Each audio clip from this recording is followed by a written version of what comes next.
Jeep has gone upmarket with this new Grand Cherokee, and we've got a high-spec Overland 5-seat model here to put through its paces. And I've got one question to ask of this car. Is it better than a Land Rover Defender? Both are upmarket these days, premium cars with lots of tech, good off-road ability, air suspension, all those sorts of things. But which one is the better choice? I'm going to find out in this video. And if you're interested in this Grand Cherokee, I reckon keep on watching, because I'm going to tell you everything you need to know about this new Jeep 4-wheel drive. We're going to take it off-road to see how good it is. We're going to see what it's like on-road as well. Run through the interior and run through all of the tech as well. So let's get stuck into it and see what this new Grand Cherokee is like.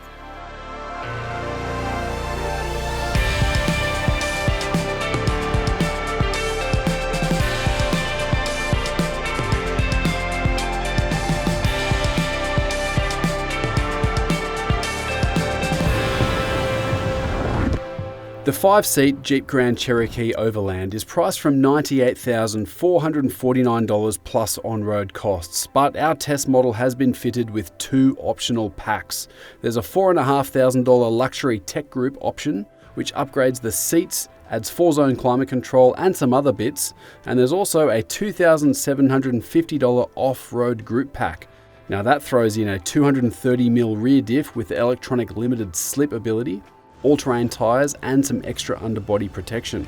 Throw on the optional paint and then you've got $9,000 on top of that asking price. So this car is effectively $107,000 before on-road costs. And let's be honest, that price is getting up there.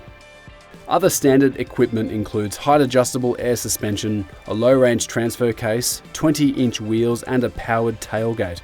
There's also a dual pane panoramic sunroof, 9-speaker sound system and interior ambient lighting. Black Napa leather seats have heating and ventilation up front, but we've also got massaging as well as heating and ventilation for the rear outboard seats with that option pack. This is the interior of the Grand Cherokee, and I think it's one of the strong suits of this car overall.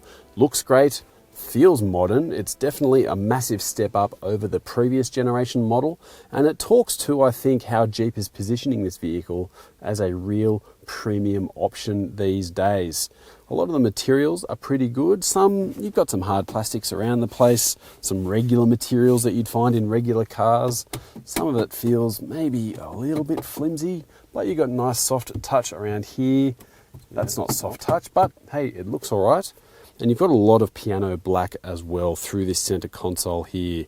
Looks really nice when it's clean and fresh, but it can weather reasonably quickly, I've noticed, in press cars even. This has only 5,000 kilometers on the clock and it's starting to show up some scratches and things. Shows a lot of smudges as well. But let's open these up and have a look. You've got a big wireless charging pad there. You've got 2 USB and USB-C power outlets, auxiliary headphone jack, and you've also got integrated trailer brake controllers there, which is pretty cool if you're going to tow. But don't forget, this thing doesn't have the biggest towing capacity getting around, so keep that in mind. Underneath this one here, you've got 2 cup holders there, and then you've got a center console with a top area. Got my card in there, and then a larger one as well. That's nicely flocked. It's a decent size. In terms of storage, you've got lots of power outlets here. That is really handy to have. But in terms of storage, this is pretty good. You've got most of the regular things set up there. Now, these seats in this Overland specification are really nice, quite comfortable. I think they look good. You've got heating, you've got ventilation, you've got memory, and you've got massage. You've even got heating and ventilation in the back as well, which is pretty impressive for a car of this price point and size, I think. I'll get to the second row a little bit later. But these seats, they've got all the tricks in the book and they are really comfortable. So that is nice. I've got an infotainment display. This is running Jeep's latest infotainment system called Uconnect. You've got wireless Apple CarPlay, wireless Android Auto. They're both wired as well. There's digital radio, there's navigation, and the operating system is pretty good. There's a lot of functionality going on. It does take a little bit of time to learn where things are. There's a few tricks to learn, I suppose, as to finding what functions you want. But once you get your head around it all, it's pretty easy to use, fairly responsive as well. So that is a good system. And then below here, you've got your regular setup for your climate controls, all of your heating and ventilation, that sort of thing. And also a volume knob, which I love to see. I always enjoy that. And it's even got little bit of a rubbery finish on it, which is just a nice little tactile touch there, I think, for when you're using this every day. Digital cluster in front of the driver, lots of controls on the steering wheel, that's really good.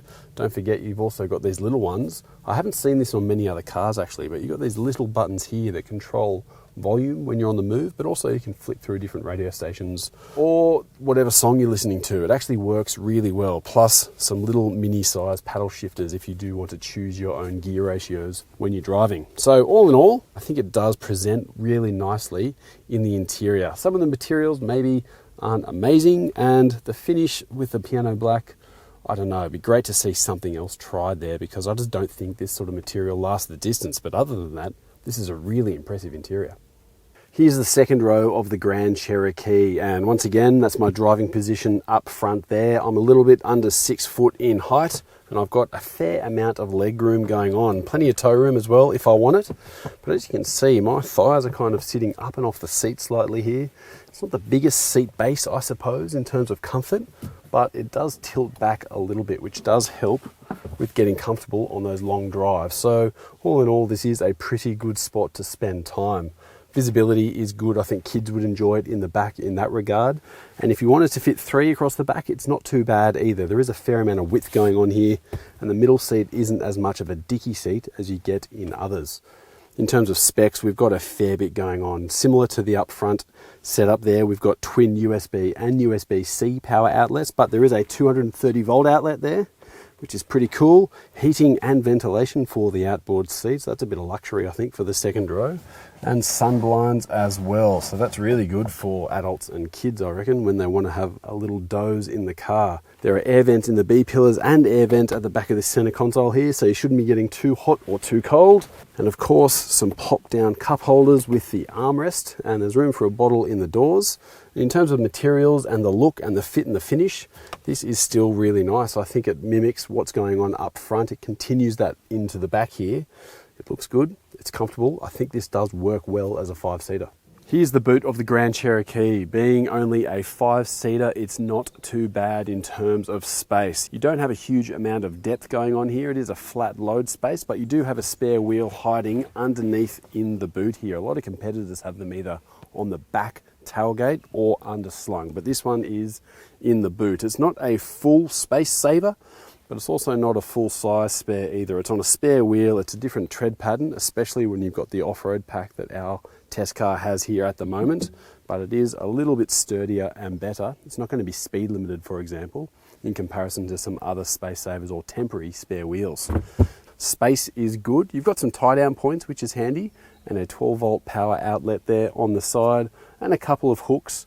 I think when you look at the Grand Cherokee in terms of size overall, it is well packaged, because this isn't the biggest car getting around. It's not on a massive wheelbase in comparison to something like a Nissan Patrol or a Toyota Land Cruiser for that matter, but I think the boot is big enough for the job it's going to be doing for a family car, family of 5, something like that. So no, it doesn't seat 7, but I think the boot in terms of size and utility, I think it works well.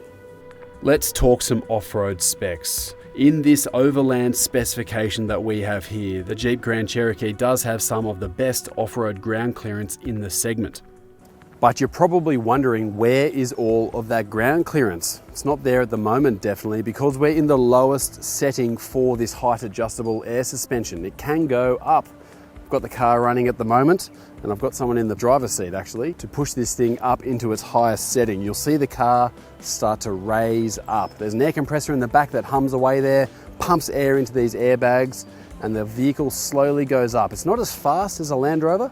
I would say Land Rover has been doing air suspension for a really long time now, but this Jeep does a decent job of adding a lot more approach angle, a lot more underbelly clearance, and a greater departure angle as well. And don't forget, that wading depth is now increased because the engine is now higher up off the deck.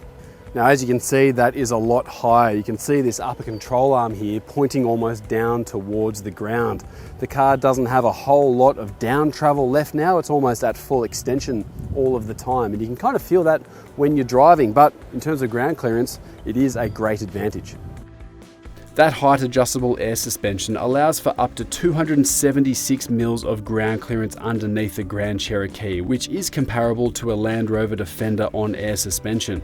Having the Jeep jacked up also improves clearance angles overall. There's a 30.1 degree approach angle, 24 degree departure angle, and 28 degree ramp over angle. These numbers aren't as impressive as the Defender, however, which is our reigning Drive Car of the Year champion for Best Off-Road SUV.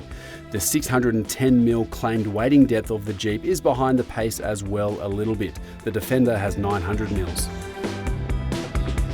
Some other channels on YouTube might ask you to join their Patreon or something like that, but here at Drive, all I need from you is a like and a comment, especially if you enjoy these off-road reviews. Let me know what you think about what we're doing and maybe what we can do in the future.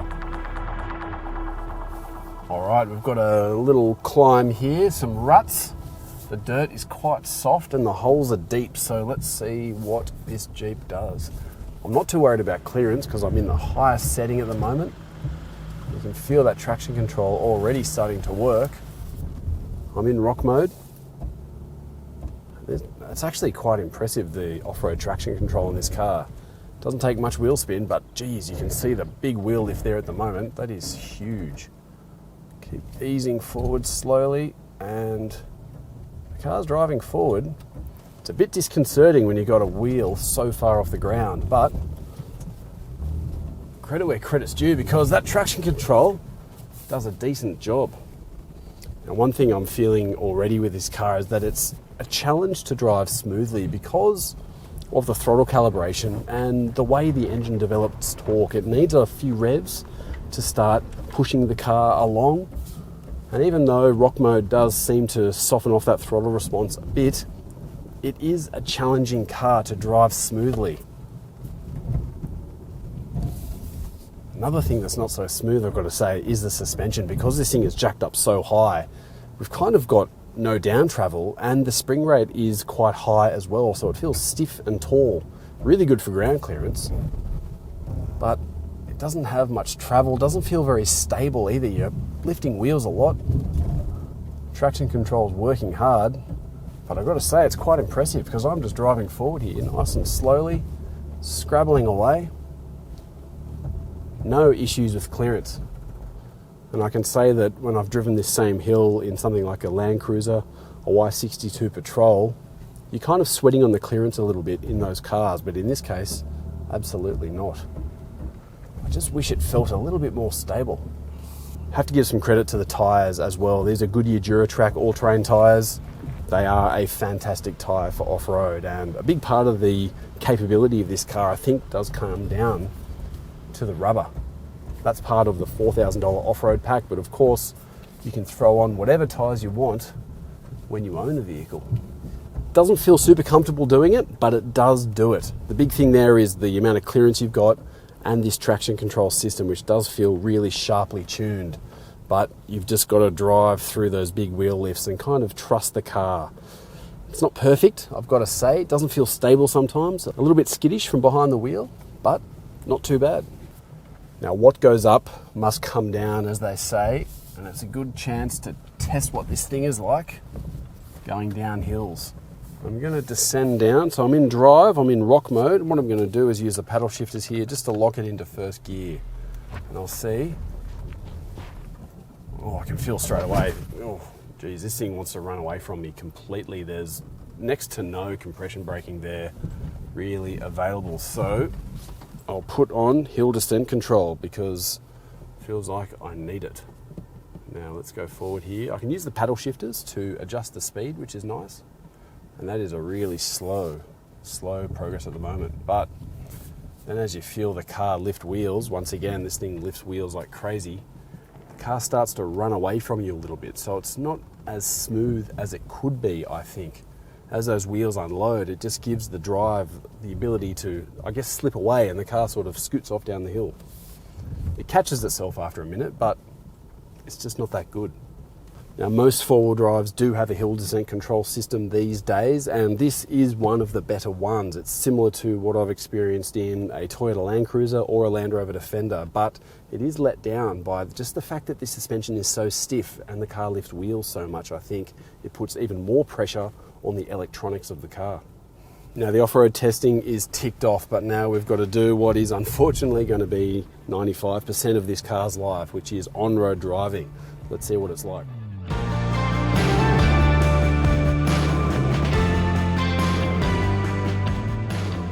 We're on the bitumen now in the Grand Cherokee, and initial impressions are mostly pretty good in this car. Ride comfort is okay despite having these all-terrain tyres, and the performance of the engine isn't too bad really. But once you start digging into this car a little bit more, you start driving up some hills, maybe you're heavily loaded with kids and stuff in the back, or you really have that small overtaking opportunity, so you're flat to the boards for a minute. You start to realise that this engine maybe isn't as good as it should be for a car at this price point.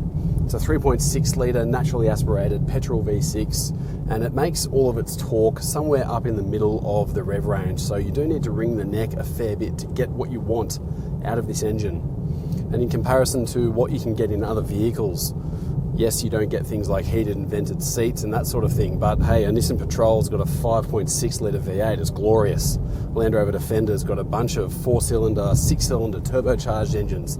They're better than this one. And you can even get into a Land Cruiser 300 series, a base spec GX, by the way, but it's got a 3.3 litre twin turbo V6 that's got 700 Newton meters. That's about double the torque that this V6 has. So you've got to sort of weigh up with yourself, I suppose. Do you want all the stuff on the inside, or do you want what's under the bonnet? But I will stress that for general driving, it is okay. The throttle calibration and the gearbox seem to do a really good job of giving you what you need most of the time when you need it. So it's faster downshift as soon as you put that accelerator down a little bit, so it gives you a bit more pep through the accelerator pedal, but it does it fairly smoothly too, so it's not as obvious, I suppose, that it's trying to cover that gap of torque in the lower rev ranges. But otherwise, this Grand Cherokee does drive quite nicely. It steers well, it handles pretty well for a big bus, and the ride quality is mostly pretty good. And it's certainly a lot better than the previous generation Grand Cherokee, and that's not by mistake, because this is now based on a much more car-like platform underneath the sheet metal. It actually uses a platform derived from an Alfa Romeo platform, which is used in things like the Stelvio and the Giulia, nice driver's cars, and this has certainly picked up a few of those attributes. It steers nicely, handles the twisty road reasonably well, and that sort of thing.